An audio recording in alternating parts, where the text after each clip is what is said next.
Quel genre de femme vas-tu être exactement, papa?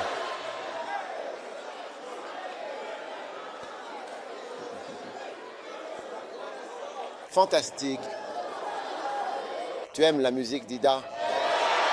Tu veux encore de la musique? Tu es sûr que tu veux encore de la musique ou tu veux plus de prêche?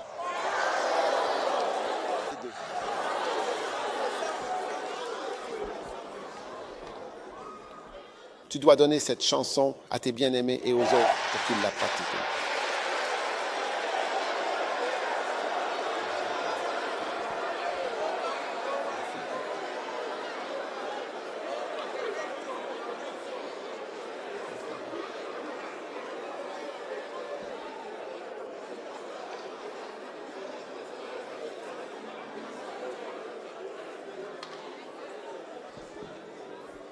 Fantastique.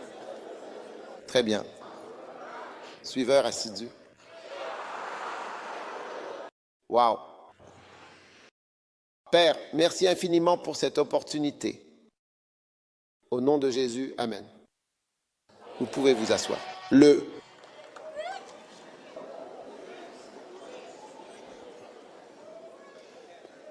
esprit qui est toujours très derrière le suiveur assidu. Suivre avec ardeur, derrière l'esprit de suivre avec ardeur, il y a, comment dire, l'esprit d'obéissance. Amen. Mais l'incapacité à suivre et à comprendre et à apprendre est un esprit. Nombre 1424.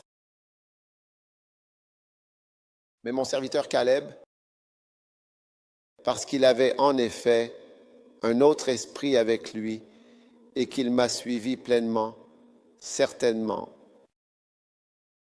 il entrera dans le pays et sa descendance le possédera. Tu entreras dans le pays et tu le posséderas. Alors, souviens-toi toujours que lorsque tu suis Dieu, tu suis beaucoup de choses différentes. Tu suis une bonne vision d'aller plus en profondeur et de faire davantage. Lorsque tu suis Dieu, tu suis sa parole, tu suis ses serviteurs, mais tu suis beaucoup de choses. Parce que beaucoup de choses agissent toujours en même temps. Toutes choses concourent au bien. Donc ce n'est pas seulement une chose qui agit, mais de nombreuses choses qui agissent en même temps. Amen. Alors l'esprit, qui est avec un suiveur acharné, c'est l'esprit que tu reçois dans ce camp. Le deuxième esprit qui accompagne les suiveurs acharnés est l'esprit d'humilité. Sans humilité, tu ne peux pas suivre avec acharnement. Et hier, je vous ai dit, je ne suis pas un original. Et je veux que vous sachiez toujours que je ne suis pas original et je peux vous dire d'où j'ai copié. Tout ce que je fais est une copie. D'accord, je vais copier les personnes que je dois copier, suivre les personnes que je dois suivre jusqu'à ma mort. Amen. Je prie toujours pour avoir quelque chose à suivre afin de pouvoir m'améliorer. Oui. Tout ce dans quoi je m'implique a toujours un rapport avec le fait de copier. Avancer avec force et rattraper son retard se fait en copiant. L'art de suivre. Numéro 3, l'esprit de celui qui suit avec ardeur est un esprit de communication. La communication est en vérité, en fait, la clé maîtresse essentielle de l'esprit du suiveur de cœur. Jésus a dit, « Le Fils ne peut rien faire de lui-même. Je ne fais rien sauf ce que mon Père me montre. Alors je le fais. » Si tu ne vois pas ce que ton Père fait et que tu n'es pas en contact avec ton Père, tu perds le contact si rapidement que tu ne sais plus ce que ton Père fait. Donc cette communication est rompue. Or, la communication est tellement importante que, Nina, dis-leur, je te le garantis, la communication est tellement importante que, de nos jours, Toutes les entreprises les plus riches ont un lien avec la communication. La communication est la chose principale dans le monde car les gens ont compris à quel point elle est essentielle. C'est pourquoi les policiers en Angleterre ne portent pas d'armes à feu. Ils portent un appareil de communication. Ils ne portent pas d'armes parce qu'avoir un moyen de communication, c'est presque équivalent à avoir une arme. Oui, c'est presque pareil d'après ce que j'ai vu. Les policiers en Angleterre ne portent pas d'armes à feu. Ils portent des talkie-walkies, des radios, et ils ont un bouton dessus qui est un bouton d'alerte ou un genre de bouton qui appelle tous les policiers dans un certain périmètre à venir rapidement à l'endroit où ils se trouvent. En plus de parler à quelqu'un, donc, ils n'ont pas d'armes, mais ils ont la communication. Quand on a la communication, on a beaucoup de choses avec soi. Vous savez, donc vous devez maîtriser l'art de communiquer. Vous savez, ceux qui ne peuvent pas parler à un adulte, qui ne peuvent pas parler à leur père, votre père arrive, vous vous taisez. L'autre jour, j'allais rendre visite à ma mère et quelqu'un m'a demandé « Tu rends visite à ta mère tout le temps ?» J'ai dit « Oui. » Alors de quoi parlez-vous? Il a dit « Parce que quand je vois ma mère, je ne sais pas quoi dire. » La plupart d'entre nous, les frères, n'ont pas, moi non plus, je n'ai pas tant de choses à dire. Ma femme parle plus que moi. Mais la capacité à communiquer avec une personne d'un rang supérieur est quelque chose qui a été étouffé à cause de ce que nous appelons notre culture du respect. Alors, quand un adulte arrive, vous vous éloignez. Tu t'éloignes simplement de là où ils sont et tu n'interagis pas avec eux.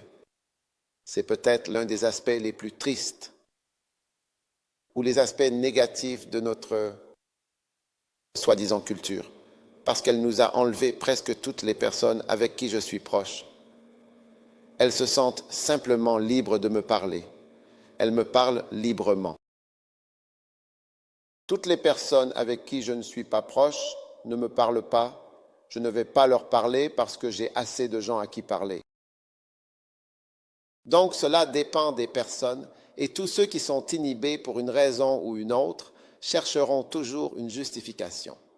Parfois, cela a même formé en vous une sorte d'habitude.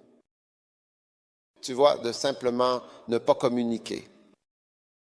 C'est une chose néfaste parce que regarde, tu es déconnecté de ton père ou de la personne la plus importante avec qui tu devrais communiquer. Et c'est quelque chose qui fait partie de notre culture. Et certaines d'entre vous, mesdames, n'arrivent pas à être aimées parce que vous ne parlez pas. C'est pourquoi, au concours de Miss Ghana, on leur demande de parler. Parfois, on voit une beauté éblouissante. Mais dès qu'elle ouvre la bouche, on se dit « Non, non, non, ce n'est pas possible, ce n'est pas possible, ce n'est plus possible. Vito, vito, vito. » Donc, ta manière de parler fait certainement partie de ton charme. Ta manière de parler est ton attractivité. Ne dis pas « je suis réservé ». Je ne parle pas avec n'importe qui. Je reste dans mon coin. Tu seras surpris de ne pas trouver de bien-aimé. Sauf toi. Tu en auras un au nom de Jésus. Oui. Dieu envoie une vague de bien-aimés. Reçois ta part de cette vague.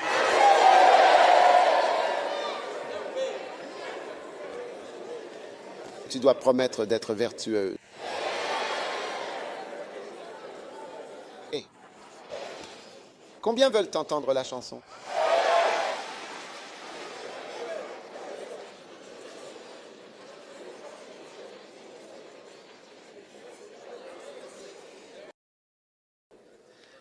Maintenant, la prochaine chose vraiment merveilleuse, c'est que l'esprit derrière les suiveurs de cœur est un esprit d'honneur. Esprit d'honneur. Dans Jean chapitre 5, Jésus-Christ a dit « Je ne reçois pas l'honneur des hommes. Je n'ai pas besoin de l'honneur venant des hommes. Mais je vous connais, vous n'avez pas l'amour de Dieu en vous. Je suis venu au nom de mon Père et vous ne me recevez pas. un autre viendra en son propre nom, celui-là, vous le recevrez. Comment pouvez-vous croire? Vous qui recevez de l'honneur les uns des autres, comment pouvez-vous croire? Ou comment pouvez-vous obéir? Ou comment pouvez-vous suivre lorsque vous cherchez à recevoir de l'honneur les uns des autres? Vous voyez, dès que vous cherchez le respect des gens, vous ne pouvez pas suivre et obéir à Dieu correctement. Dès que vous cherchez le respect des êtres humains, vous ne pouvez pas suivre Dieu. Paul a dit dans 1 Corinthiens 1, « Si je cherchais encore à plaire aux hommes, je ne serais pas serviteur de Christ. » Donc, pour être un serviteur de Dieu et obéir, vous ne pouvez pas, en réalité, recevoir honneur et respect dans cette vie.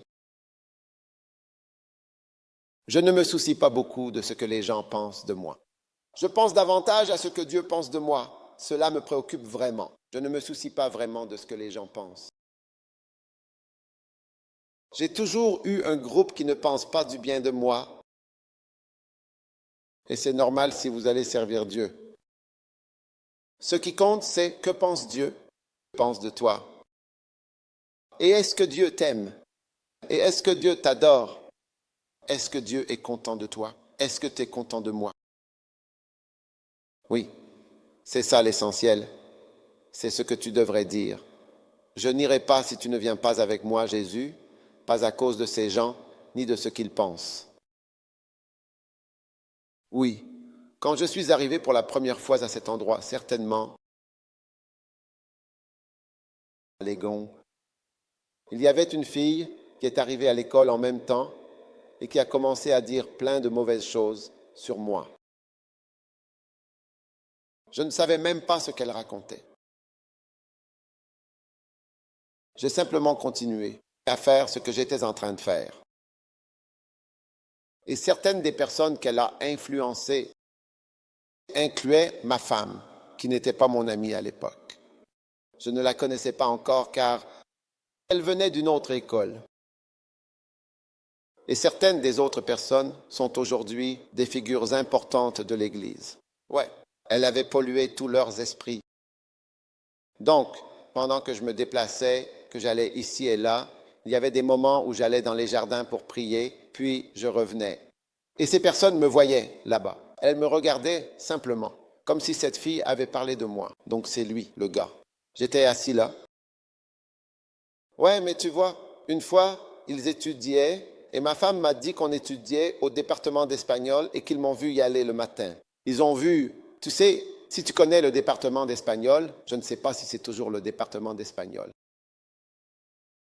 Tu passes en dessous, tu te diriges vers les jardins et c'est là que j'allais prier.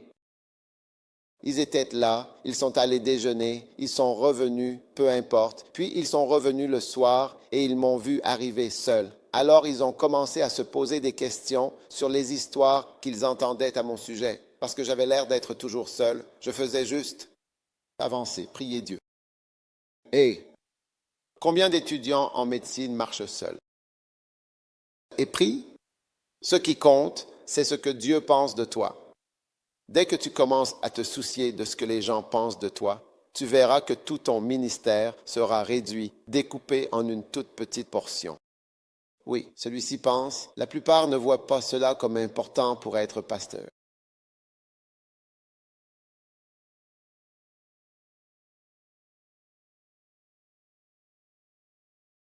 Comment es-tu fou? Pas eu les gens? Mal. Mais ce que Dieu pense de toi, et si Dieu t'aime, tu vas bien. Quand Dieu t'aime, il fait pour toi ce que les gens ne peuvent pas faire pour toi. Personne ne peut le faire pour toi. Tu es différent des autres. Quand Dieu t'aime,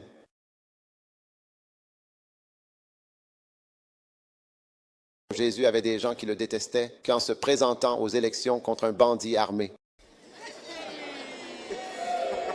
Ils ont voté bandit. Et ce bandit a gagné haut la main. victoire écrasante. Ils ont mis les deux debout ici. Lequel de ceux-là choisirez-vous? Certainement.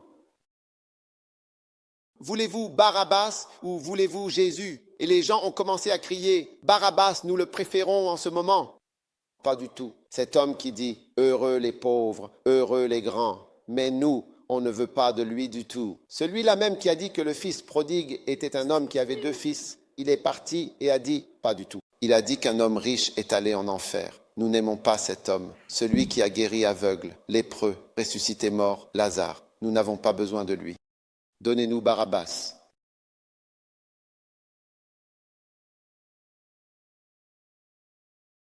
Alors pourquoi veux-tu l'opinion des hommes? Pourquoi as-tu besoin de l'opinion des hommes? Pourquoi as-tu besoin? Les êtres humains sont comme ça, les êtres humains sont comme ça, je te le dis, les êtres humains sont comme ça. Ne vis pas ta vie en fonction de ce que les gens pensent de toi. Mes amis, Jésus a dit, je ne reçois pas l'honneur qui vient des hommes. Comment pouvez-vous croire, vous qui recevez de l'honneur les uns des autres? Comment pouvez-vous marcher avec Dieu? Comment pouvez-vous croire? Tu crois que mes camarades me croyaient? Quand j'étais à la fac de médecine et que j'ai dit que j'arrêtais, tu y as déjà pensé? Ils pensaient que j'étais fou. Ils pensaient que j'étais un grand idiot. Ils ont dû changer d'avis avec les années qui ont passé. Nos camarades de classe ont commencé à mourir. Certains ont commencé à mourir. Avec les années, les gens mûrissent et les gens se rapprochent des portes. Nous sommes tous plus proches de la porte de l'éternité qu'en 1982, quand nous sommes arrivés en première année.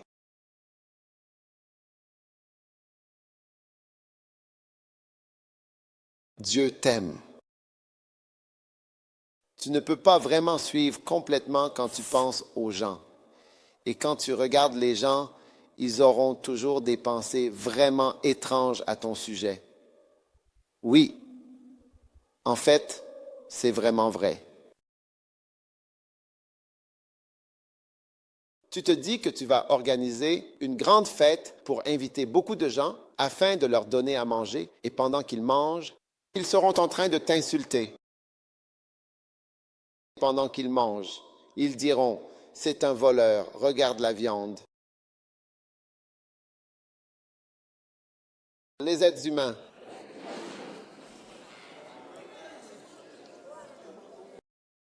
As-tu déjà été à... Moi, j'ai été à une fête une fois. J'étais à une table. La personne qui nous avait invités était à la table d'honneur et moi, je n'y étais pas. J'étais avec les gens ordinaires et la personne en face de moi critiquait celui qui nous avait invités. Wow. Il ne le critiquait pas à moitié. Oui, bien sûr, certainement.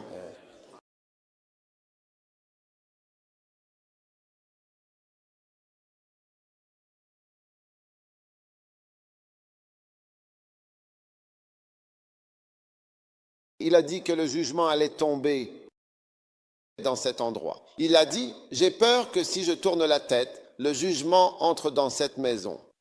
Pendant qu'il mangeait. Pourquoi organiser une fête pour ces gens-là? Oui. C'est pour ça que tu sais, je préfère être avec mes amis. Je préfère être avec des gens qui croient en ce que je fais, qui croient en moi et tout ça. Charlie, c'est cool. Regarde-toi, personne n'a de voiture. Regarde le parking, il est vide. L'évêque Saki est venu se moquer de nous et a dit que notre église n'a pas de voiture. Notre église n'a pas de voiture. Nos membres n'ont pas de voiture. J'ai dit, ne t'inquiète pas. Attends, tu verras les dernières nouveautés.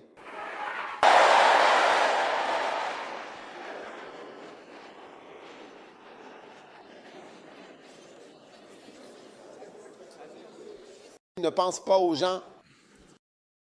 Ne pense pas aux gens.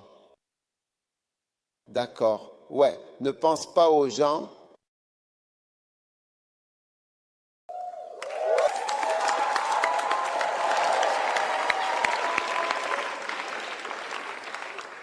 Il est avec moi depuis trop longtemps. Pas trop longtemps, très longtemps. Trop longtemps n'est pas le bon anglais, mais tu comprends ce que j'essaie de dire. Il faut penser de la bonne manière quand je dis quelque chose.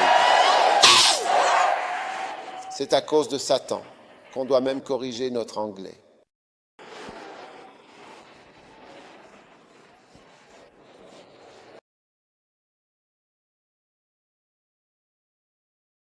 Waouh! Alors à partir d'aujourd'hui, je te le dis, ne te préoccupe pas de ce que tes camarades pensent. Ce sont les dernières personnes dont tu devrais te soucier. Tes camarades, leurs défis, tes camarades.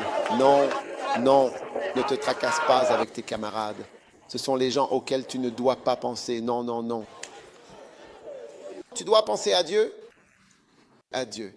C'est pourquoi la Bible dit que nous devons être saints et irréprochables devant lui. Dans l'amour, devant lui, en sa présence. Quand il nous regarde, alors il nous trouve irréprochables et il nous trouve saints. Mais quelqu'un d'autre peut ne pas nous trouver saints. Et quelqu'un peut ne pas nous trouver irréprochables quand il te regarde. Il y a quelqu'un qui dira, je te connais. Comment peux-tu dire que tu es pasteur maintenant? Je veux dire, comment? Juste ça, tu es pasteur. Petit garçon, toi.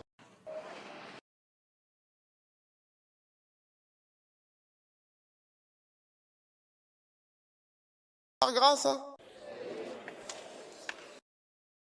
Goûte à la grâce qui nous a protégés jusqu'ici et la grâce nous ramènera à la maison. Chante-le encore à travers moi. C'est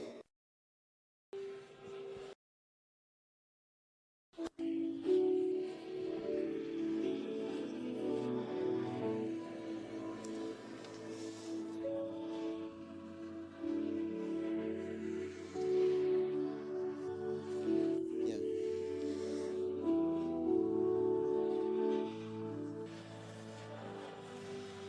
En général, dans la vie, il n'y a qu'une seule autre personne dont l'opinion compte en dehors de Dieu. Oui, oui.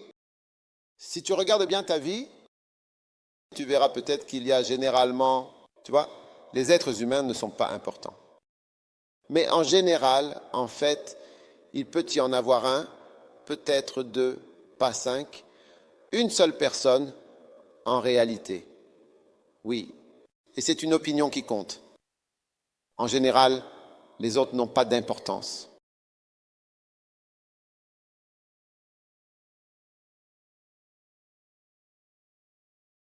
Quand il s'agit de chanter, l'opinion de personne ne compte. Si quelqu'un chante, je prends juste un exemple au hasard. J'ai entendu beaucoup de chanteurs. Certains sont mes stars ici, j'espère. Oui, pour d'autres, non. Je fais revenir toutes mes anciennes stars. Oh, un soldat ne meurt jamais. Oh, un soldat ne meurt jamais.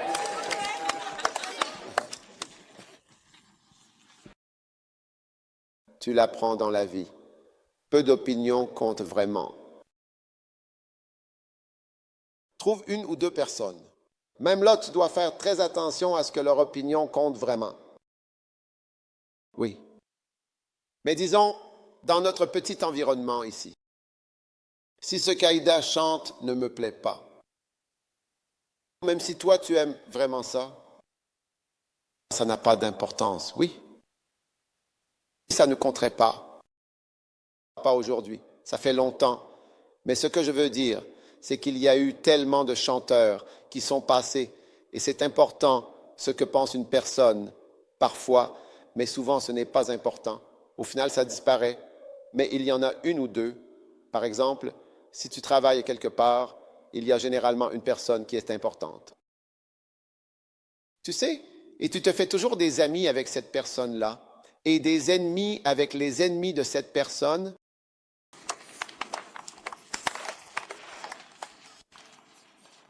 Oui, et quand les gens arrivent, certains d'entre vous, à cause de cette culture de ne pas communiquer avec les plus hauts placés, vous allez vous lier d'amitié avec les plus bas, vous intégrez leur groupe en bas, vous rejoignez leurs plaintes et vous devenez les ennemis de la personne la plus importante.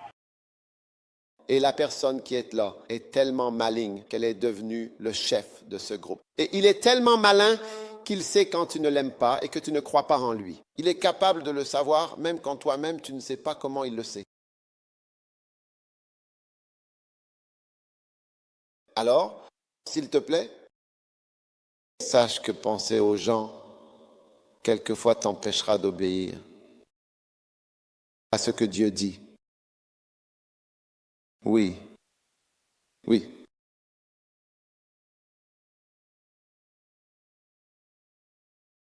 C'est vrai. Beaucoup d'entre nous ne sont pas des suiveurs engagés. Parce que tu penseras toujours aux autres. Ils pensent, celui-ci dira que tu es comme si. Et ils diront que tu te prends pour quelqu'un. Ou ils diront que tu crois être un évêque. Ou peu importe ce que tu crois être. Tu vois, tu es en train de faire une erreur. Oui, j'ai perdu le respect que j'avais pour toi. Quelqu'un m'a dit, j'ai perdu le respect que j'avais pour toi. Je l'ai perdu parce que nous suivons ce mot-clé le plus parlant, le plus...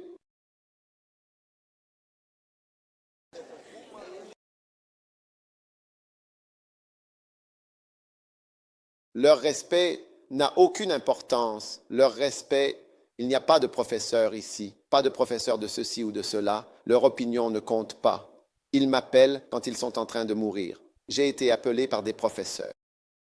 Quand ils sont en train de mourir, ils viennent à moi, à moi, à moi maintenant, concrètement, pas ce que quelqu'un a dit, oui, parce que quand tu t'approches de l'éternité, tu vois cela. Tu appelleras celui pour qui tu n'avais aucun respect. J'ai vu un homme et je lui ai dit, tu dois naître de nouveau. Et il m'a crié dessus. Pour qui tu te prends? Qu'est-ce que tu veux dire? Tu me vois juste et tu me dis que je dois naître de nouveau. Pour qui tu te prends? Tu crois que tu es meilleur que moi? Tu crois que tu peux juste te lever et parler? Il criait. Tu crois que ton église est meilleure ou je ne sais quoi? Tu viens juste pour juger. J'ai dit, s'il vous plaît, je suis désolé si c'est mal passé ou quoi que ce soit. Il a dit, non, non, tu ne peux pas juste venir dire à quelqu'un qu'il doit naître de nouveau. Pourquoi? Qu'est-ce que tu veux dire? Tu crois que tu es meilleur? Tu crois que tu sais tout ou peu importe? Il me menaçait et j'ai dit, s'il te plaît, non, il n'y a pas besoin de discuter. Je frappe, je suis une arme, je suis une arme.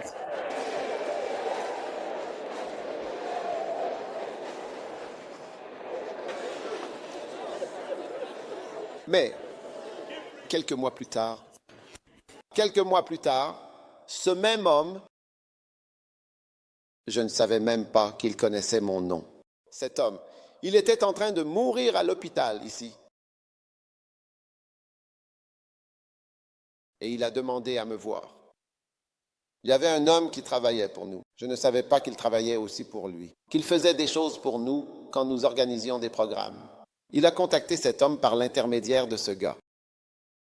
Et il a appelé, et ils ont joint l'évêque Eddy. J'étais avec l'évêque Eddy quand l'appel est arrivé, disant que cet homme voulait me voir, qu'il était dans cet hôpital, donc c'est un hôpital. Il semble qu'il soit assez... J'ai dit, moi, jamais. La dernière fois, il criait, me menaçait. J'étais tellement effrayé par ces menaces que quelques semaines plus tard, c'était le 1er janvier. Quand je l'ai vu, je voulais lui dire que c'était une nouvelle année. Tu dois donner ta vie à Jésus. Je voulais lui dire, mais je me suis souvenu qu'il avait dit qu'il me frapperait. Alors, au lieu de dire, tu dois naître de nouveau, j'ai dit, bonne année.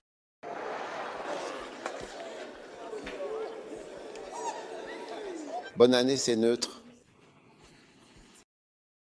Il a appelé plusieurs fois, je n'arrivais pas à croire qu'il m'appelait. Je n'étais pas en état, même avant que j'étais au golf quand j'ai reçu un appel disant qu'il était mort. En fait, ils ont appelé, puis il s'est couvert, il venait juste de mourir. Le gars a rappelé pour dire qu'il était parti. On discutait vraiment, tu penses qu'on devrait y aller? Tu penses que je devrais?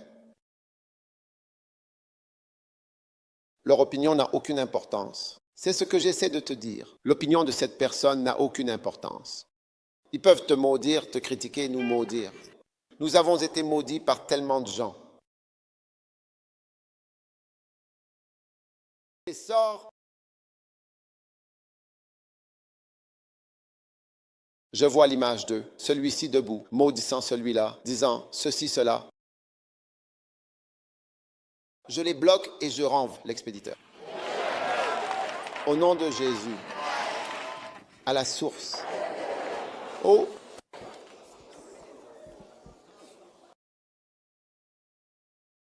nom de Jésus. Donc, si tu veux être un suiveur du cœur, tu ne peux pas rechercher l'honneur des hommes. Maintenant, l'esprit de celui qui suit de tout cœur est un esprit de sacrifice. Sacrifié. Oui. Philippiens 2, 6. Quelqu'un peut-il le lire, s'il vous plaît?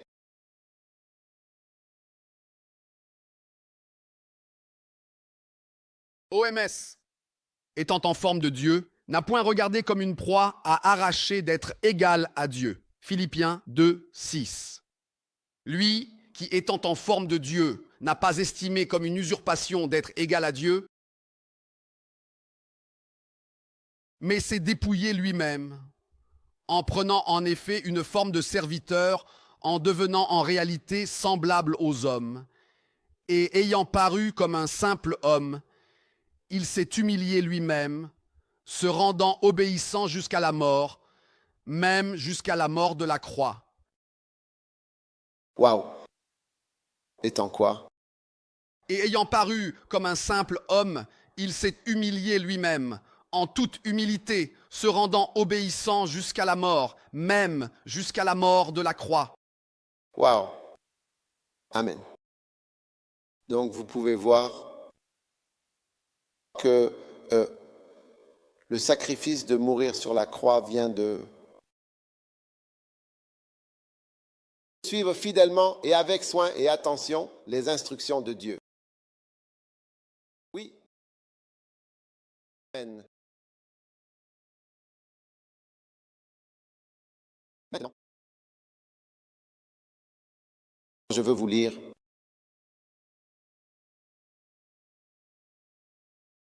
un message de Rick Joyner. Il a vu l'apôtre Paul. L'apôtre Paul a regardé Rick Joyner dans cette vision.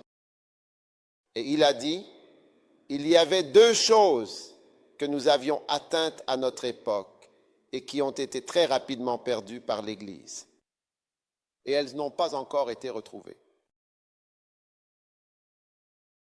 Mais tu dois les retrouver. Puis il a dit, tu dois restaurer le ministère. Et le message, donc, nous sommes ici pour restaurer le ministère et en fait, restaurer le message. Lui demanda. Quoi? Alors, il a dit ensuite que dans la vision, Paul se tenait là, Jésus se tenait là, et il a regardé Jésus pour savoir si ce que Paul disait était juste. Et il a dit que Jésus, ou le Seigneur, l'a regardé, a regardé Regina et a dit, c'est juste. C'est juste que Paul te dise cela. Jusqu'à présent, il a toujours été le plus fidèle dans ces deux choses, c'est-à-dire à la fois le message et le ministère. S'il te plaît, explique. J'ai supplié Paul, s'il te plaît, explique. Très bien, Paul. Et l'original, son méta-apôtre, Paul. Paul a dit, d'accord, je vais expliquer. Laisse-moi expliquer. Alors Paul lui a dit, à l'exception de quelques endroits dans le monde où il y a de grandes persécutions ou des difficultés, nous, au ciel, pouvons à peine reconnaître ni le ministère, ni le message qui est prêché aujourd'hui. Par conséquent, l'Église n'est plus qu'un fantôme de ce qu'elle était. En réalité, même à notre époque, véritablement, sans aucun doute. Et nous, à notre époque, étions bien loin de ce à quoi nous étions appelés. Donc, lorsque Paul était ici et exerçait son ministère, l'Église n'était déjà pas ce qu'elle était censée être. Mais maintenant, l'Église est un fantôme, c'est-à-dire un esprit. Du nombre de ce qu'elle était même à cette époque-là. Nous sommes bien en dessous de ce qu'elle était alors. Tu es là? Maintenant, écoute, je parle un peu plus de sacrifice. Quand nous servions à cette époque-là, être vraiment dans le ministère était un très grand et énorme sacrifice que l'on pouvait faire. Et cela reflétait le message du plus grand sacrifice qui ait été fait, à savoir la croix. Donc quand nous servions, d'accord, être dans le ministère était le plus grand sacrifice que l'on pouvait faire. Être dans le ministère était le plus grand sacrifice possible. Paul a dit qu'être dans cela était le plus grand sacrifice possible. Mais il a dit, je vais être dans la mission, comme le plus grand sacrifice que tu puisses faire dans ta vie, pas ce que nous faisons. Alors, combien vais-je être payé? Qu'est-ce que je vais obtenir? Être dans le ministère était le plus grand sacrifice qu'une personne pouvait faire. Et c'est pourquoi nous sommes appelés. Et il a dit que tant que nous ne reviendrons pas au sacrifice, nous ne serons pas jamais ce que nous sommes censés être. Parce que tu dois passer par la croix pour parvenir à la gloire. Dans l'Apocalypse chapitre 5 et verset 8. Apocalypse chapitre 5 verset 8. Lorsqu'il eut pris le livre, verset 9. Ils chantèrent un cantique nouveau qui était digne. Verset 10. Et tu as fait de nous pour Dieu des rois. Tu es dit digne de gloire et honneur. Quel verset? 5, 9.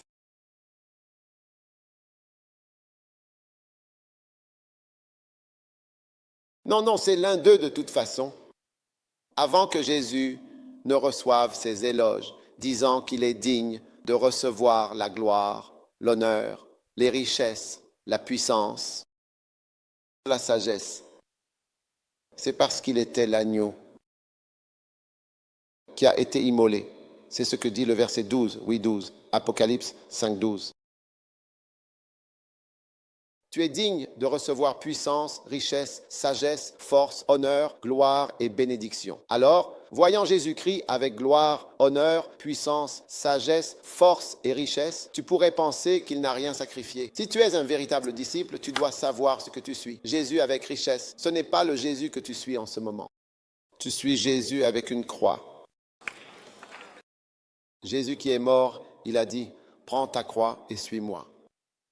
Jésus qui est mort et a tout abandonné. Il a dit que le message du ministère était le plus grand sacrifice que quiconque puisse faire.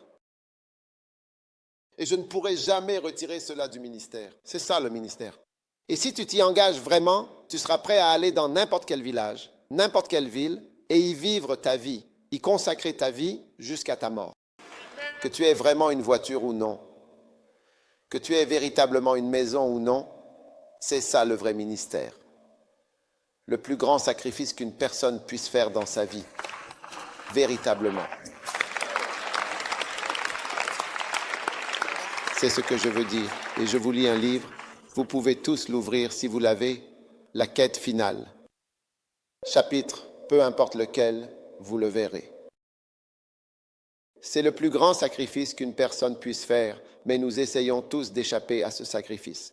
Pourtant, juste après le sacrifice, vient ce moment où l'on est autorisé à recevoir la puissance, les richesses, la sagesse, la force, l'honneur, la gloire et la bénédiction.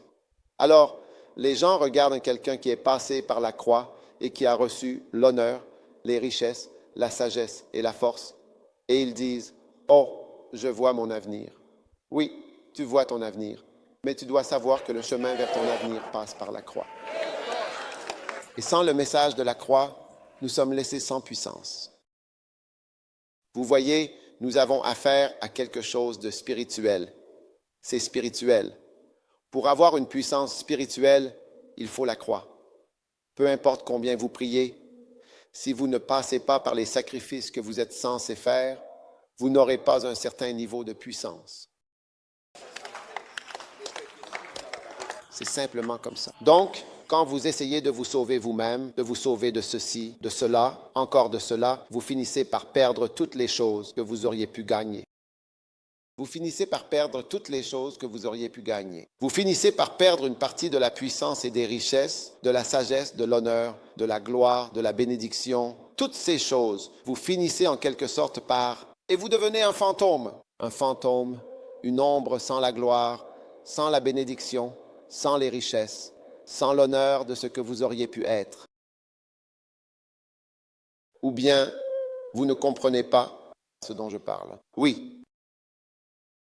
Donc il n'y a rien de tel que le christianisme authentique sans sacrifice est le plus grand des sacrifices. Et vous voyez la manière dont les sacrifices, je ne peux pas, à moins que vous ne vous donniez vous-même. Personne ne peut vous y obliger et cela doit venir de vous. Personne, vous voyez, personne ne peut faire ce sacrifice à votre place, même pas vous conseiller de le faire. Je me souviens de mon évêque au Nigeria. Vous savez, j'étais avec lui. C'était un homme très prospère. Une fois, il a emmené ma famille en vacances. Nous avons bien profité, pris beaucoup de belles photos. C'était un homme très prospère et j'avais l'habitude de me déplacer avec lui en voiture. Je veux dire, il m'est venu à l'esprit qu'il devrait servir le Seigneur. Mais je me souviens bien particulièrement d'un jour où j'étais en voiture avec lui sur la route. Et c'était dans ma tête. Mais je me suis dit que je ne le dirais pas. Oui. Mais un jour, c'est lui-même qui est venu et a dit, « Je ne veux rien faire d'autre. Je veux travailler pour Dieu. » Oui, ça je ne peux pas te conseiller. C'est Dieu qui doit te le dire. Et tu dois l'entendre. Oui. Parce que sinon, un jour, tu pourrais te fâcher contre moi et dire que tu aurais pu réussir. Une fois, j'ai eu quelqu'un qui, après quelques années, s'est mis en colère et a dit « J'aurais pu gagner tellement d'argent ». Il a mentionné l'entreprise et les personnes avec qui il était à l'époque. « J'aurais pu finir ici, j'aurais pu finir là-bas. Tu aurais dû le voir parler. » Et je lui ai dit « S'il te plaît, retourne à cet endroit. » Oui. Parce qu'on peut tous parler comme ça. Alors combien j'aurais gagné en tant que médecin? J'aurais eu ceci, j'aurais fait cela, j'aurais fait ci ou ça. Je n'aurais même pas eu certaines des difficultés d'immigration que certains médecins rencontrent. Oui. Non, pas du tout. Quelqu'un n'est pas né au Ghana. Je ne suis pas né au Ghana. Pas à Takoradi ni à Kolebu.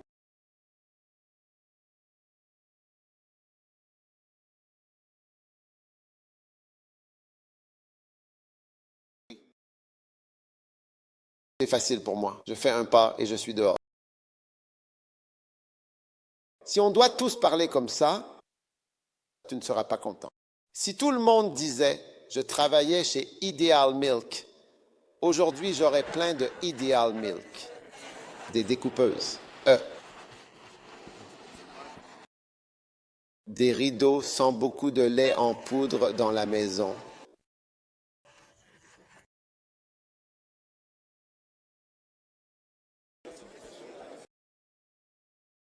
C'est un sacrifice que tu dois faire et porter ta croix toi-même et dire, tu sais quoi, évêque, mon cher évêque, tu vois, même quand ce moment viendra et que je me mettrai en travers de ton chemin, tu me diras, monsieur l'évêque, laisse-moi t'expliquer quelque chose. Ce que Dieu m'a révélé, tu ne peux pas m'en empêcher. Je donne ma vie à lui. Et quand tu diras, je donne ma vie, je dirai, je me retire de ce chemin. Oui, je me retire, oui. Le ministère est un grand sacrifice et suivre pleinement. La Bible dit que Jésus-Christ est devenu obéissant jusqu'à la mort sur la croix. Alors vas-y, vas-y. En effet, régime. Comment cela se répand-il? Il a prié avec intensité.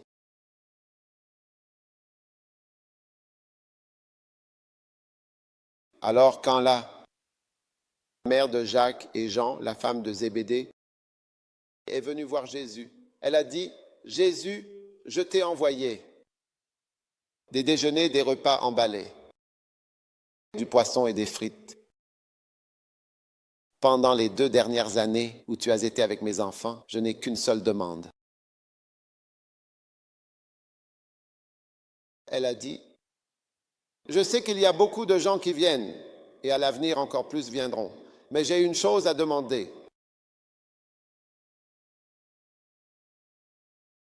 Je veux mes garçons. Quelque chose pour les garçons. Je suis ici pour demander quelque chose pour les garçons.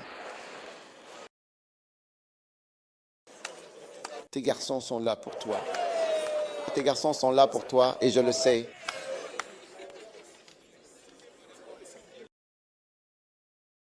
Quelque chose pour les garçons. Waouh, ça s'appelle vraiment Nocofuel.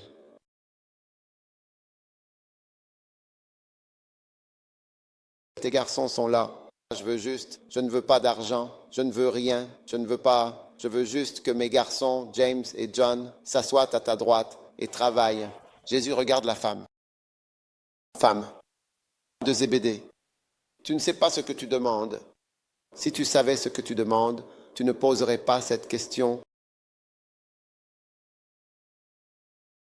Oui, si tu savais ce que tu demandes. Tu veux qu'il s'assoie à ma droite et à ma gauche, ce qui signifie que tu veux la gloire, tu veux l'honneur, tu veux la richesse, tu veux les bénédictions. Tu ne sais pas.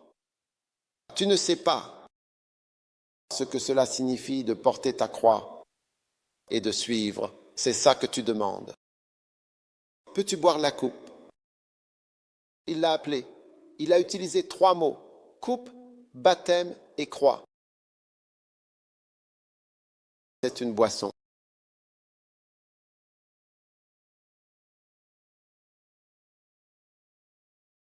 Un cocktail, c'est ça. Un cocktail.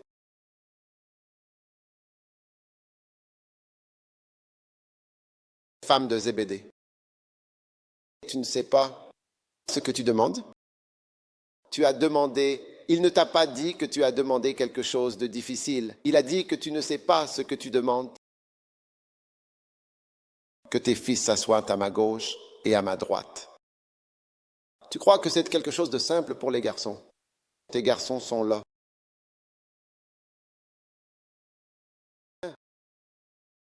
Tes garçons sont là, tes garçons sont là. Quelque chose de simple pour les garçons. Chose simple. Oui, tu ne sais pas, tu ne sais pas ce que tu demandes. Un jour, je posais main. J'ai imposé les mains à quelqu'un. Pleurer. Le sentiment que j'avais, c'était que j'avais changé la vie de quelqu'un. Changer la vie de quelqu'un. La vie de quelqu'un, c'est que la personne va entrer dans le ministère. Qu'est-ce que ça veut dire? Tu ne sais pas ce que tu demandes. Waouh! Alors l'esprit de suivre pleinement est un esprit de sacrifice. Parfois, certaines personnes, je vais vous dire quelque chose, nous avons ce qu'on appelle le sacrifice délégué.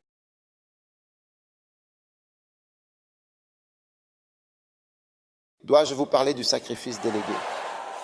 Au fond, voulez-vous en savoir plus sur le sacrifice délégué? Le sacrifice délégué, c'est quand je ne vais pas me sacrifier moi-même, mais j'enverrai mon enfant.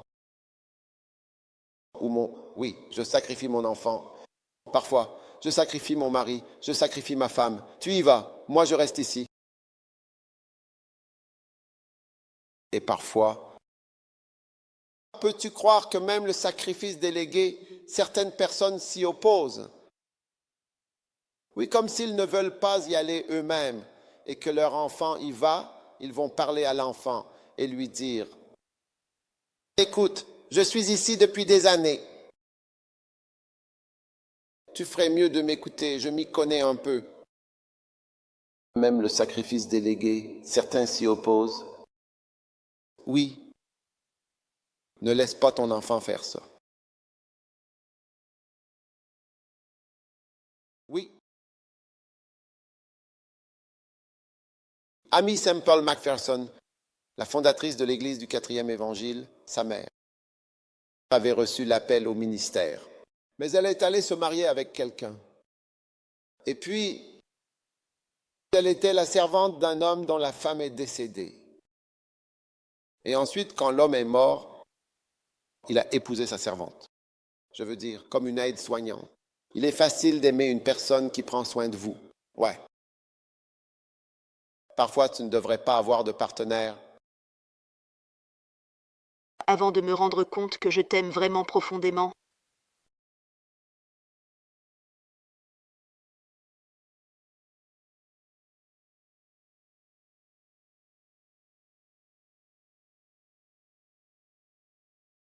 Lorsqu'elle épousa cet homme, elle a donné naissance à un enfant Amy alors qu'elle devait aller au ministère. Alors elle a délégué sa fille pour le ministère. Et elle se disputait beaucoup avec sa fille parce qu'elle essayait toujours de la contrôler. Fais ceci, fais cela, fais ceci, fais cela, prêche comme ça, fais ceci, fais cela. Et sa fille résistait toujours. Mais certaines personnes, en effet, résistent même au sacrifice délégué. Donc tu n'iras pas, tu ne laisseras pas ta femme y aller. Tu ne laisseras pas enfant y aller. Tu ne laisseras pas tes membres y aller. Incroyable. Nous avons des pasteurs laïcs qui prononcent même un mot à quelqu'un qui vient juste faire un commentaire. N'est-ce pas incroyable? Donc l'esprit du vrai suiveur est un esprit de quoi? Le sacrifice. Et le sacrifice, c'est le ministère. Et le ministère, c'est le sacrifice.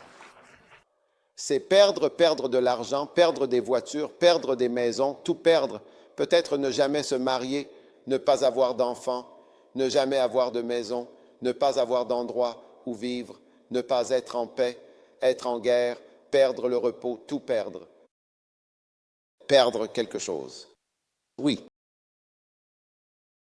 Mais tu vois, le mystère, c'est que Dieu redonne la bénédiction, l'honneur, la gloire, le sacrifice. Mais c'est aussi tellement mystérieux que la plupart d'entre nous arrivent à un moment où, en voyant quelqu'un qui expérimente la gloire, la sagesse, le sacrifice, qui vit toutes ces choses, alors on se dit, oh, voilà le ministère.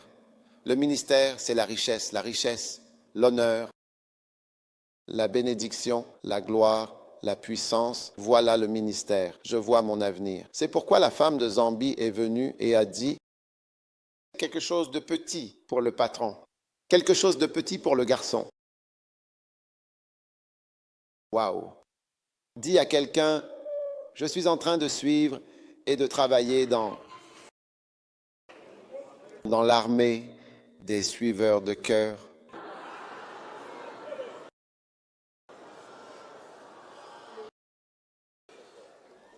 Enthousiaste à ce sujet.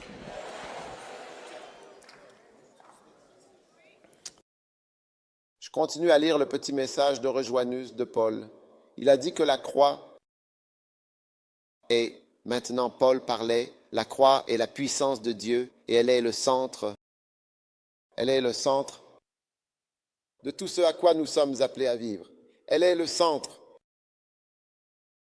Il dit, maintenant, vous avez si peu de pouvoir pour transformer les esprits et les cœurs des croyants parce que vous ne vivez pas et ne prêchez pas la croix. Vous ne vivez pas et ne prêchez pas la croix.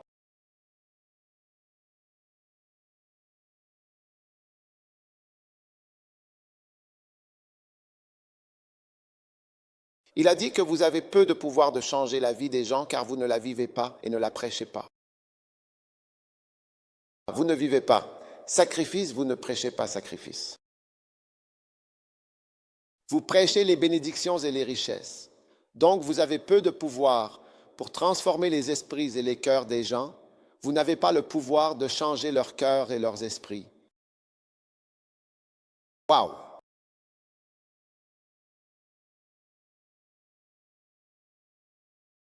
Et je termine avec ceci. C'est pourquoi nous avons du mal à voir une réelle différence entre l'Église et le ciel.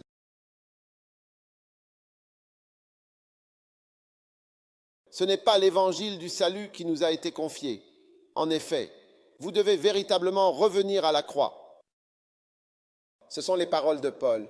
Vous devez revenir à la croix. Amen. L'esprit d'un véritable disciple est un esprit d'obéissance, qui est l'esprit de sacrifier. Amen. L'esprit de celui suivant est un esprit de diligence, qui s'oppose à l'esprit de paresse.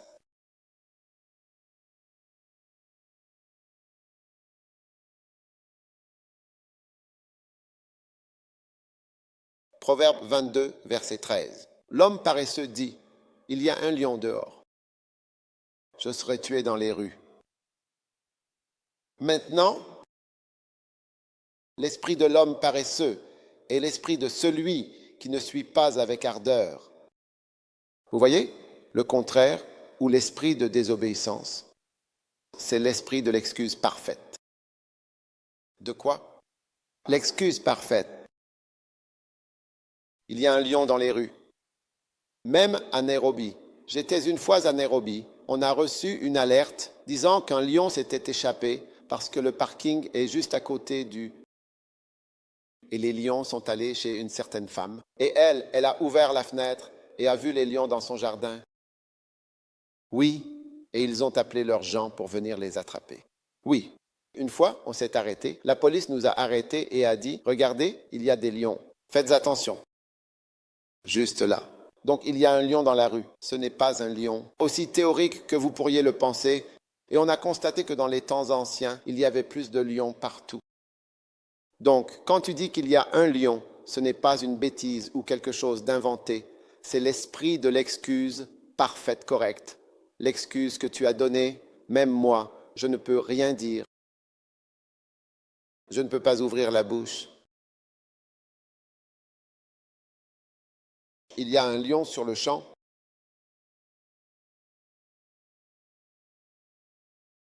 Il y a un lion sur le campus.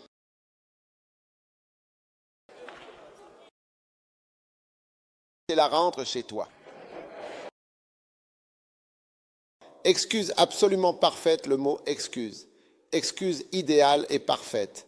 Il y a des gens qui ont des excuses idéales et parfaites pour ne pas venir au camp. Mais je ne suis pas trompé parce que je lis ma Bible. Et la Bible dit que c'est de la paresse. L'homme paresseux est celui qui a cette excuse parfaite. Chaque fois que tu entends une excuse parfaite, pense immédiatement à l'esprit de paresse ou à l'esprit de désobéissance. Oui, parfaite. Tu ne peux même rien dire. Un lion vraiment? Pas un lézard? Pas un chat? Pas un chien? Ah, je vois. Waouh, hé. Alors là, c'est pas, oh, d'accord. Un lion? Vraiment? Waouh. Oh, Charlie. Non, là, c'est trop. Mais quand tu as de l'expérience, quand tu entends, il y a un lion, quand l'excuse est trop parfaite. Nous avons un examen jeudi. Nous avons ceci mardi. Nous avons cela vendredi. C'est un nouvel emploi. Je ne peux pas demander quoi que ce soit. Je commence un nouveau travail mercredi. Le vol coûte ce montant. Il n'y a pas ceci ou cela. Je n'ai pas pu obtenir de vol. Lufthansa, Emirates, KLM, British Airways, personne ne peut obtenir. Mon père m'a appelé, ma mère est morte, ma tante est morte, ma grand-mère, Trop parfait.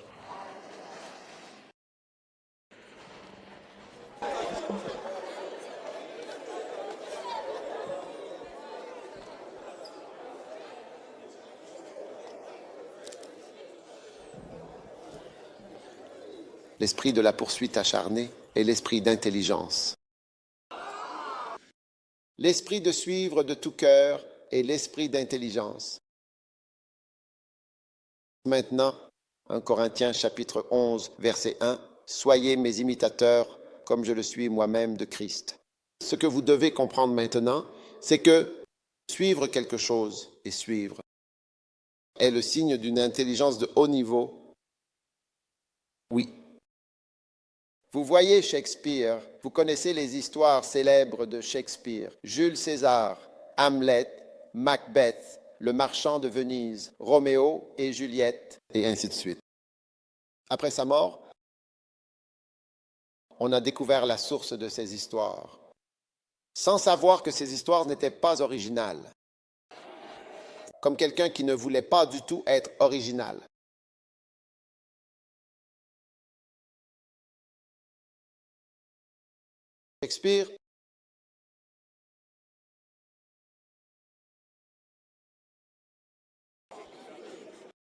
Shakespeare, en ne faisant pas cela, n'est pas original. Shakespeare est l'un des rares auteurs au monde à qui l'on a dédié des maisons. Quand vous allez à Londres, il y a des maisons Shakespeare. Voici la maison de Shakespeare, là où il a vécu, là où il a fait ceci. Il y a différentes maisons de Shakespeare. Oui. Et donc, ils ont envisagé s'ils devaient lui retirer l'honneur qu'il lui avait accordé. Mais ensuite, ils sont allés devant le tribunal, ils ont dit non, pour que quelqu'un soit capable de prendre cette histoire et de l'adapter à n'importe quoi et de le présenter. Ce que nous ne pouvions pas voir. C'est un haut niveau de quelque chose. Il mérite le mérite. Et ils lui ont donné le mérite. Ça a été mes grandes surprises quand j'ai découvert Bob Marley. Oui, quand j'ai regardé un documentaire sur sa vie et ils ont dit qu'il avait pris des chansons d'Amérique et les a jouées. Je veux dire, c'est une partie, je n'ai pas eu le temps de tout regarder. Je n'arrivais pas à y croire en le regardant. Oui, difficile à croire. Pas que toutes ces chansons, mais il a pris des chansons quand il a commencé là-bas pour dire qu'il a commencé à les jouer de cette manière régulière. Oui. Intelligence. Même Dieu, depuis la création, il ne s'est plus soucié de créer quoi que ce soit. Il se contente de se répandre dans des copies. Se répandre dans quoi? Des copies. Et partout dans le monde, il y a des gens qui te ressemblent exactement. Saddam Hussein avait des gens qui travaillaient pour lui comme sosie. Il lui ressemblait. On disait que Saddam Hussein était là, mais ce n'était pas lui. Et il y a beaucoup de choses faites avec des doublures. Ton double. Il y a différentes personnes qui te ressemblent dans le monde. Si je t'emmène en Colombie, au Panama, tu verras quelqu'un et tu diras « Ah, celui-là me ressemble ».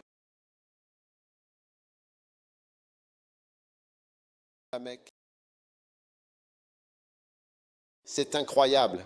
Tu vois des gens exactement comme ici.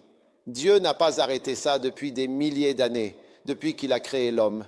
Il continue simplement à faire des copies. C'est l'ère des copies qui font des copies. Toute personne qui a décidé d'être un fidèle suiveur a soudainement progressé. C'est l'art de suivre, l'art de copier, l'art d'imiter. C'est comme ça que les Coréens sont devenus riches, juste à cause de ce que tu es. Hyundai, c'est Toyota. Ils l'ont fait. SsangYong, c'est Benz. Daewoo, c'est Opel. Aucune honte. Aucune honte. Ils ont progressé et aujourd'hui, presque toutes les voitures sont coréennes. Je pense ils doivent être le plus grand constructeur automobile du monde aujourd'hui. N'est-ce pas? Oui, oui. En copiant. Moi-même, j'ai conduit une voiture et... Non. Elle ne s'appelait pas Opel. Oui, le moteur était Opel quand tu ouvrais le capot. Opel. Chez nous, ils ne cachent pas. Nous ne savons pas encore faire le moteur. La carrosserie, nous faisons tous maintenant. SsangYong, quand j'ai eu un accident avec cette voiture, c'était une Mercedes. Et quand tu ouvres le moteur Mercedes-Benz, magnifique, c'est écrit dessus clairement, tu n'as qu'à le mettre là. Aujourd'hui, ils fabriquent. J'étais même assis dans l'avion à côté d'un homme qui fabriquait des moteurs de navires. Il a dit qu'il revenait juste de quelque part. Il a dit qu'il fabriquait en Corée. J'ai dit qu'au départ, la Corée ne savait pas fabriquer de moteurs. Il a dit que maintenant, il fabrique les meilleurs moteurs pour navires. Et c'est de l'intelligence. Quand tu vois Ida chanter et que tu entends la musique, c'est cette intelligence qui progresse.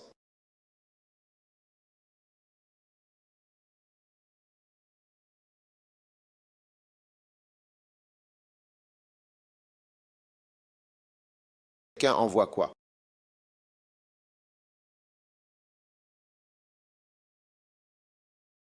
C'est une photo de cheveux, mais ce n'est pas elle. Avec Donald Trump, quelqu'un pouvait lui ressembler.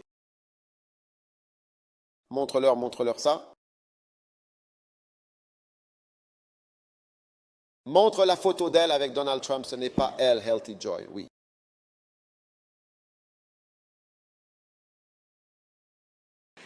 La personne porte un col, c'est une pasteur.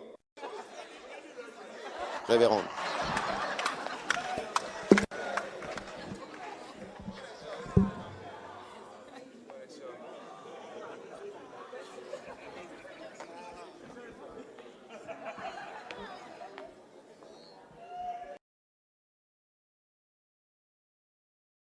Wow.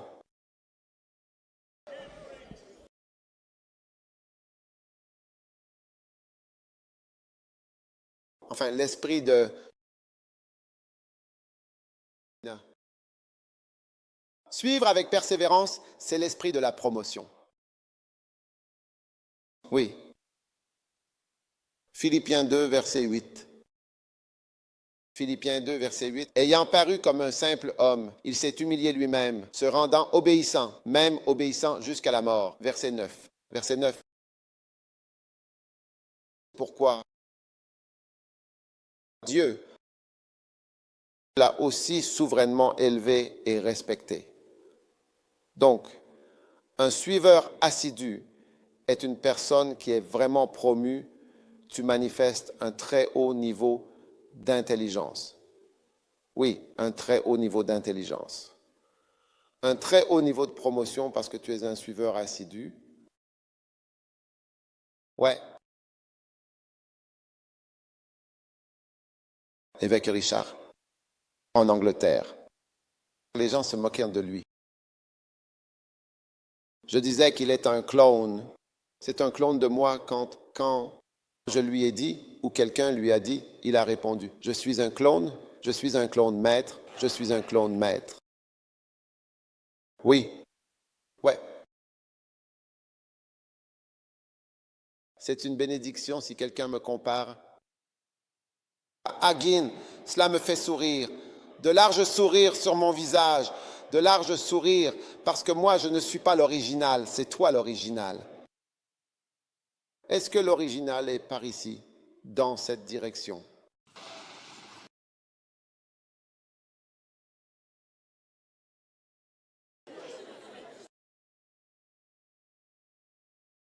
C'est l'esprit d'intelligence. L'esprit d'intelligence, c'est à quel point tu es intelligent. Tu as compris qu'il te faudrait toute une vie pour inventer quelque chose qui existe déjà. Tu es assez malin pour savoir cela. Alors que d'autres ne peuvent pas comprendre, ils mettront une éternité à inventer quelque chose. Oui. Comment penses-tu qu'un pays comme le Ghana, un jour riche, en suivant donc les pays pauvres,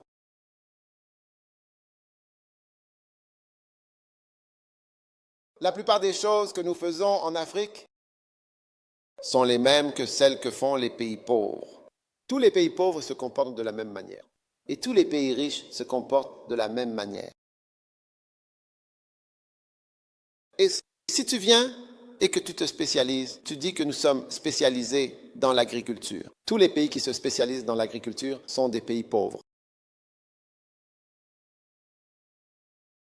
Oui, oui, les activités de retour de mission. Tous les pays pauvres, tous les pasteurs dont le ministère ne fonctionne pas, se comportent de la même manière. Aucun ne communique, aucun ne copie, aucun ne se sacrifie. Tous ont le même esprit. Ils ne sont pas déterminés, nous n'avons pas assez d'intelligence pour voir que, mec, c'est ça que je dois copier, ou nous ne sommes pas humbles. Tous sont pareils. Aucun ne suit avec détermination. Si j'étais quelqu'un en charge d'un pays, disons le pays X, Je disais, que fais-tu? Moi, chef d'État, je n'ai aucune idée de comment être un chef d'État. D'accord, mais nous aimerions que notre pays prospère. Très bien, que font les pays prospères? Que font-ils? Que font-ils? Ils font ceci, ils font cela, ils font encore cela. D'accord. Alors ma déclaration sera que nous allons faire ces choses. Mais, et c'est incroyable, on entend des déclarations disant que nous sommes une nation qui va mettre l'accent sur l'agriculture, parce que la majorité de notre population travaille dans l'agriculture. Ce sont des agriculteurs. Parce que, écoute bien, laisse-moi te dire quelque chose d'important. Si un jour, par hasard, tu as la chance de devenir président, sache que... D'accord. Si un jour tu deviens président, ce sera ta première fois. Et tu n'auras qu'une seule chance. Peu de temps, vas-tu expérimenter? Que font les pays riches? Fais-le. C'est tout. Fais ce qu'ils font. Copie-les. Copie-les.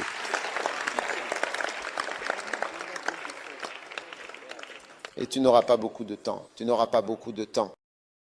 Ouais, je n'aurai pas besoin d'un manifeste. Je n'aurai pas beaucoup de difficultés avec un manifeste. À toute mon équipe, je dirais, s'il vous plaît, apportez un manifeste de Corée, apportez un manifeste de Chine, apportez un manifeste même d'Allemagne, apportez un manifeste d'eux, apportez ce qu'ils ont fait. 1, 2, 3. Prenons l'éducation d'ici. Nous prenons-le. La Corée avait parmi ses priorités l'éducation, les uniformes scolaires et l'éducation. Ils y ont énormément investi. Donc nous faisons cela. Nous faisons cela. D'accord. Hitler, quand il est arrivé de 1933 à 1939, en 1938, l'autobahn, il a construit des routes en béton pour tout le pays. Oui, c'était l'une des choses majeures. Il a dit que tout le pays devait être exploré par les Allemands. Mort en 1938, il serait considéré comme l'un des plus grands hommes de tous les temps. Seulement, il a survécu. Parfois, c'est comme ça, tu sais. Tu sais.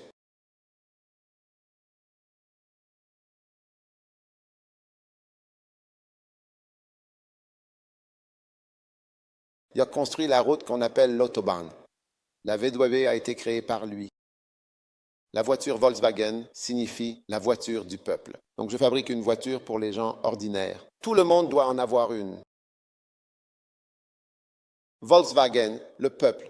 Volkswagen signifie peuple. Wagon signifie voiture. En allemand, wagon signifie voiture. Comme wagon, wagon. Volkswagen, c'est le peuple. Volkswagen, la voiture du peuple. Ouais.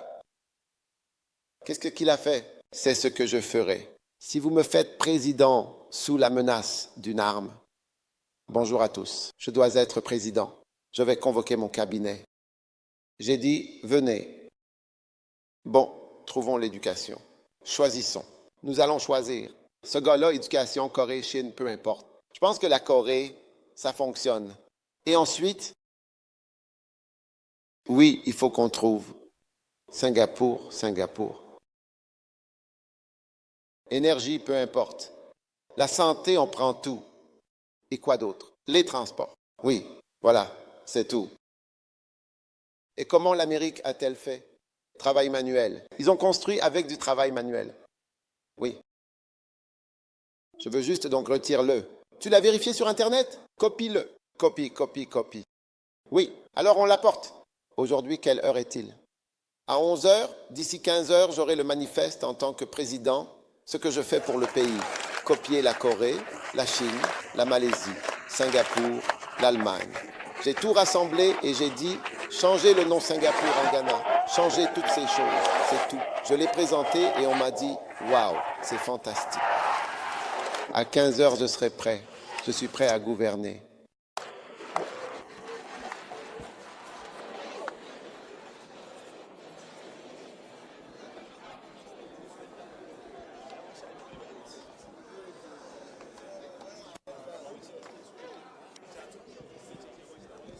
C'est un signe d'intelligence. Mais vous m'avez donné 4 ans. Et c'est tout. Une chance, 4 ans. Maintenant, tu as donné une chance d'être pasteur.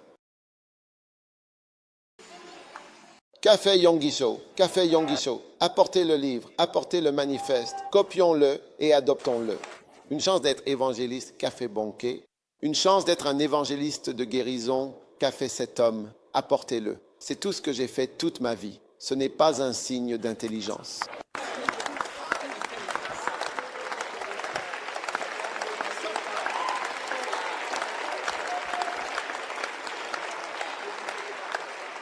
Mais vous voyez des gens enchaînés réunion sur réunion, réunion cabinet, nous discutons des réformes éducatives.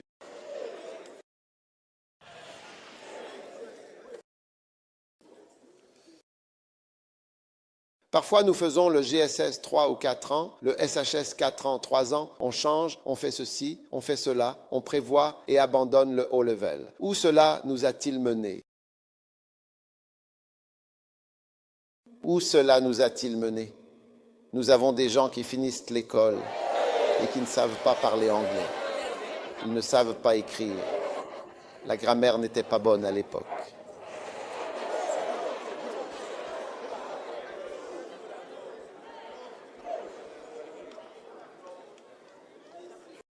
Combien d'entre vous peuvent être présidents? Comment allez-vous rédiger votre manifeste? Vous vous réunissez simplement en 3 ou 4 heures. On a changé le nom, on le met là. On est prêt pour la réunion du cabinet. Ensuite, vous commencez, d'accord? Sur l'éducation, numéro 1, vous lisez les notes de Singapour.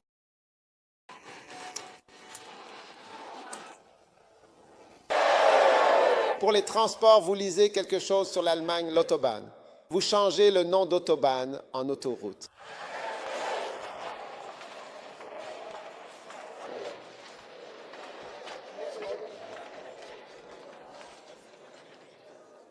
Donc, l'esprit des suiveurs de cœur est un esprit d'intelligence de niveau. Levez-vous tous.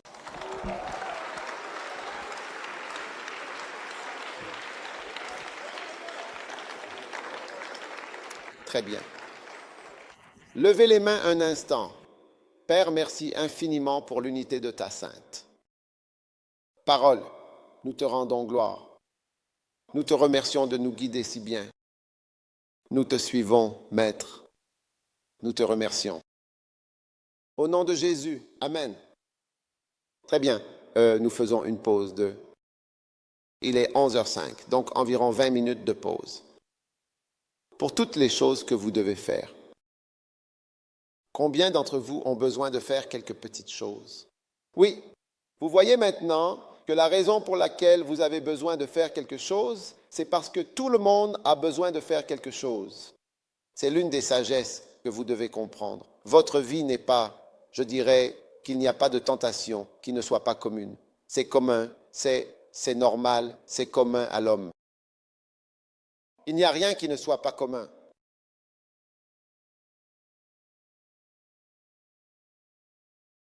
Êtes-vous enthousiaste? N'est-ce pas incroyable? Allez-vous devenir un suiveur? Waouh! Très bien. Nous avons une pause. Que Dieu vous bénisse. Alors, il y a du café au fond pour tous les amateurs de café. Très bien. Vous n'avez plus envie d'aller à la pause? Vous avez envie d'y aller? Alors,